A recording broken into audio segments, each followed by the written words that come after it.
Welcome to the Productive Introvert Community Podcast, helping ambitious introverts who feel deep down that they can add more value to the world to really thrive in their work. I'm Mariela Franker, and I'll be sharing what I'm learning as an introverted entrepreneur, a natural productivity coach, and a mom while I build my business online and take care of my family and myself. In this podcast, you'll learn the mindset and the practical steps to naturally increase the impact of your work while making space for your unique strengths as an introvert. In this episode, we're talking about focus.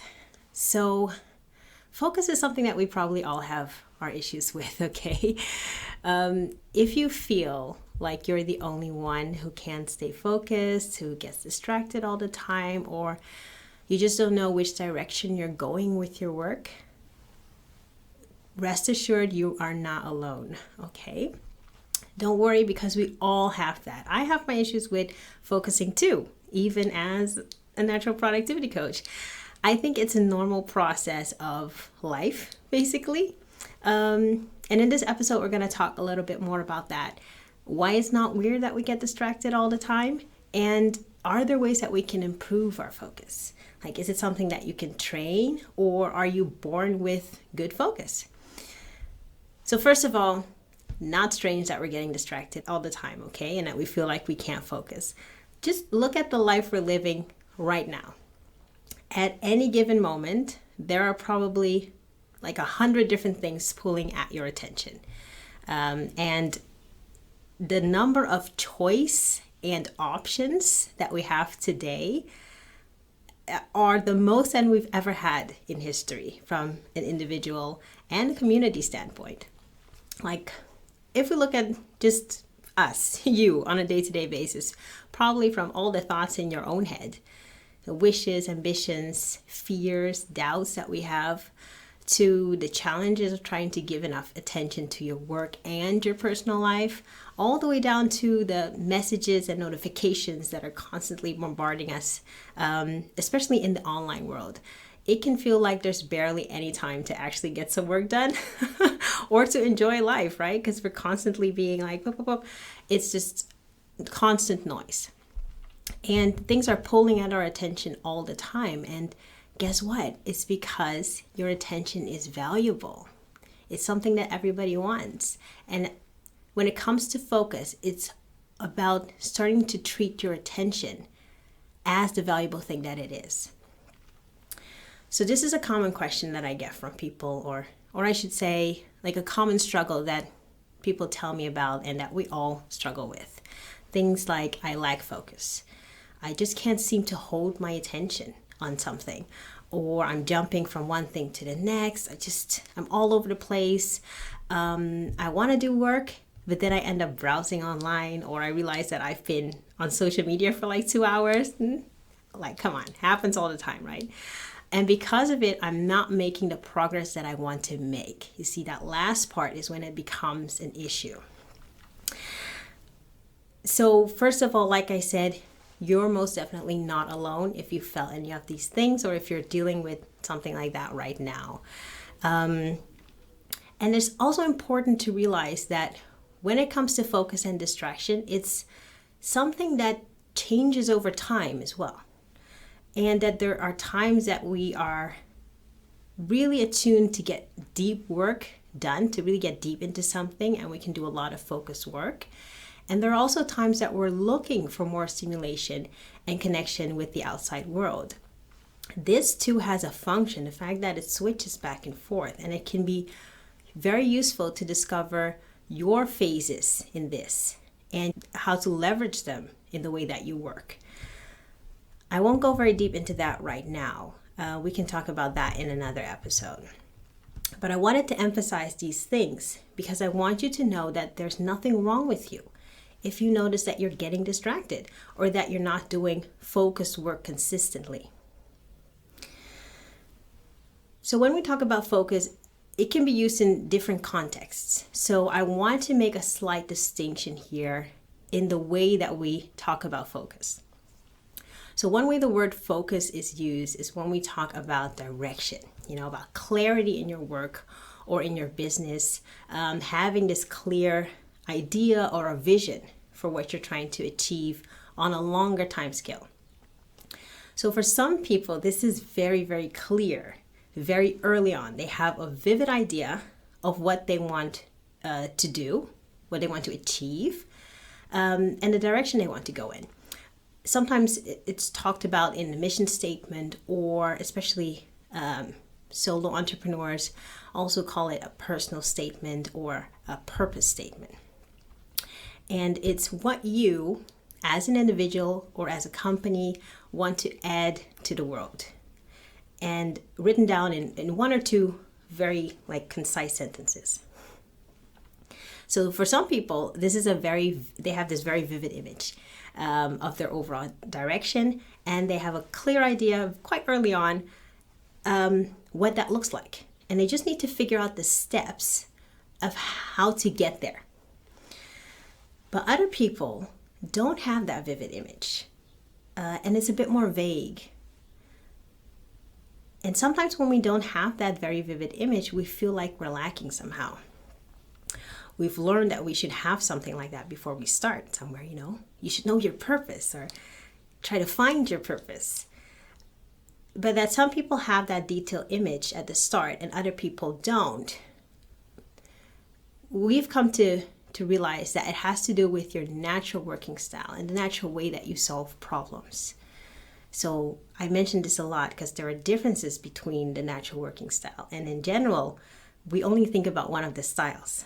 And the people with the other styles then feel like something's wrong. So, but this is quite natural. There's nothing wrong with one or the other. They are just different ways of working. If you find that you don't have that clear vision, it may be that has to do with your natural working style. And it's by exploring and taking small steps that this vision and an image starts to form. So a few weeks ago, a little side note, but you'll see where I'm going.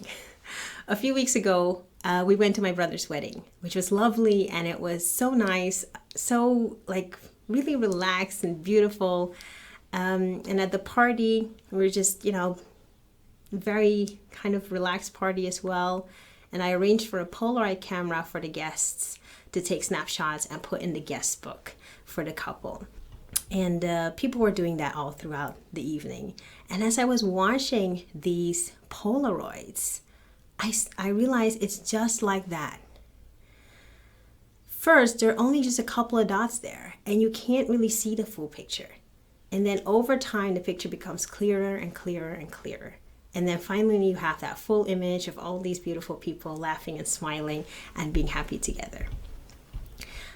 So in life and in business, sometimes we hope that it could be like just going to the printer and getting this stack of printed pictures that just tells us what to do.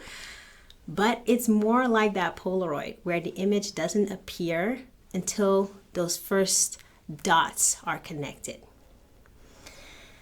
And when you start taking those first steps.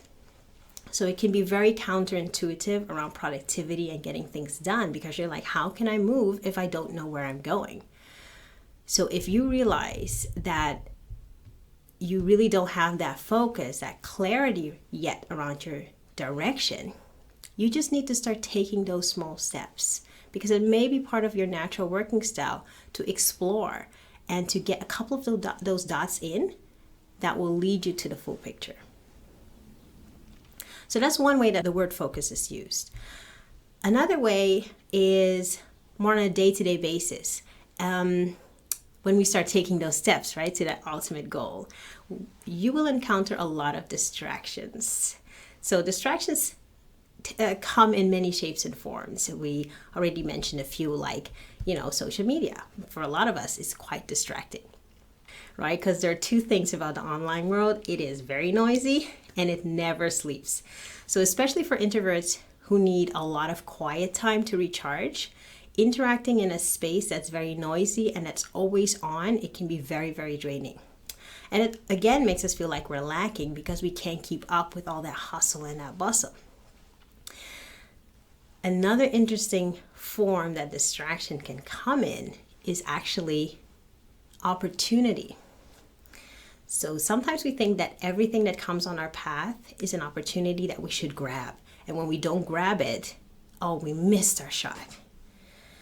And especially when you're running your own business, or if you're working in a high-level corporate environment, or sometimes academic setting as well, you decide what next steps you're going to take. And you're going to need to course correct along the way.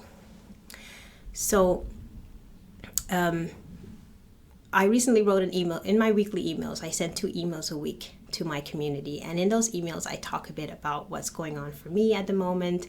And right now I'm at a crossroads and I'm having to make some decisions about which direction to go next. And there are opportunities coming my way that I get really excited by and I find them really interesting. But I know that I can't do everything. Like I like to say, we can do anything, but we can't do everything. And with that, I mean, not at the same time, right? Just the other day, like someone contacted me to become a coach and a trainer in their team, training PhD students. And I've had trainings from this group and I really enjoyed their trainings. I like the concept that they use. And I used to be a PhD student, so I also have a connection with that group. And it was a tough decision for me in a way, because I knew that if I said yes to that, I would have to say no to a lot of things in my coaching business. And I had to think, okay, where am I going to place my focus? Eventually, I said no to the opportunity. But I tried to refer them on to other people in my network that could help them out. So it can also feel difficult sometimes in that sense to focus. We think this is a really good opportunity, and I'm going to have to say no. And that's difficult because we feel like when we say no to something, it closes doors. Especially if you have that little bit of a people pleaser in you. You know, I have that a little bit. I used to be a lot more. You want everybody to like you, you know, you want to help people and you're kind of like, oh yeah, I can do it. I can do it. It can be hard to say those no's, especially when you think you're missing out on opportunities. I've come to realize that saying no to one thing is saying yes to something else. You see, because I said no to that opportunity, I know I have time now to round off my coaching accreditation. I have time to take on more coaching clients of my own, and I have time to assist my mentor who has some big plans moving forward as well, and she wants me to be involved. So that's another form that distraction can come in. And maybe the word distraction sounds a bit harsh in this context because an opportunity is an opportunity. It's up to you to decide which opportunity is the best for you right now and that fits in with your life and your wishes for the work that you do. And even if you don't have that picture at the end, it can still help you to think about, how does this affect my life right now? And is that, in that sense, would it be a good opportunity for me? And then coming back to the day-to-day stuff, you know, like just getting the work done, especially when it gets tough. So, you know, at some point, there's always a bit of a grind to whatever work that you do. It's going to happen. It's not all fun and games. Hopefully 80-20%, right? You want to go for 80% joy and then 20% grind. But there's always going to be a bit of that grind. And especially when it gets tough, it's easy to give in to distractions and to jump from one thing to the next, or to leave a lot of things unfinished. Oftentimes, I think that if you find yourself more than 20% in that grind and that distraction situation, I think it's a sign that things aren't aligning for you and that you're not working with your natural strengths as much as you could. You're not getting into flow around the things that you're working on, and something might be missing. Sometimes it just means that you need to take a break. Okay, let's be completely honest about that. When I'm tired, I just know that I can do less focused work. And especially for introverts, energy is a big theme. So we're going to be talking about that a lot in this podcast. Managing your energy is one of the key skills, I believe, that introverts need to master if you want to thrive. If I've had a busy week and I just feel it in my bones the next morning, it's like, oh, today is not going to be a good day. And then I always take a second to think about this and to make that decision. Am I going to push it today despite feeling that I will not be doing my best work? Or can I take a day? Because there are always things to do. The list is endless. And oftentimes when we push it beyond the stage that we're already tired, we are less effective. For me personally, it triples the time that I spend on things. I will spend 3 hours working on something that I usually can do in an hour when I'm fresh. And when we push ourselves like this too often, we eventually burn out. Yeah, on a practical level, you can't always take the whole day, right? It's still quite a luxurious thing for most people to do. But if all possible, like, take your foot a little bit off the gas for that day. So if I have client calls, if I have coaching clients or like a screaming deadline in a day or two, I don't want to cancel them. So I'll do some work.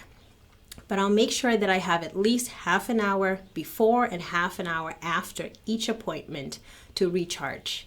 I actually built this into my calendar beforehand because we can't always predict those days when we're going to run into that energy barrier, right? So I have these kind of boundaries set in place so I never have back-to-back appointments. I know I need to have that half hour to just recharge for a second, take a breath. And also pick up fewer other tasks during the day. You know, all those things that need to be done. I'll just leave them for a day to give myself space to rest a bit.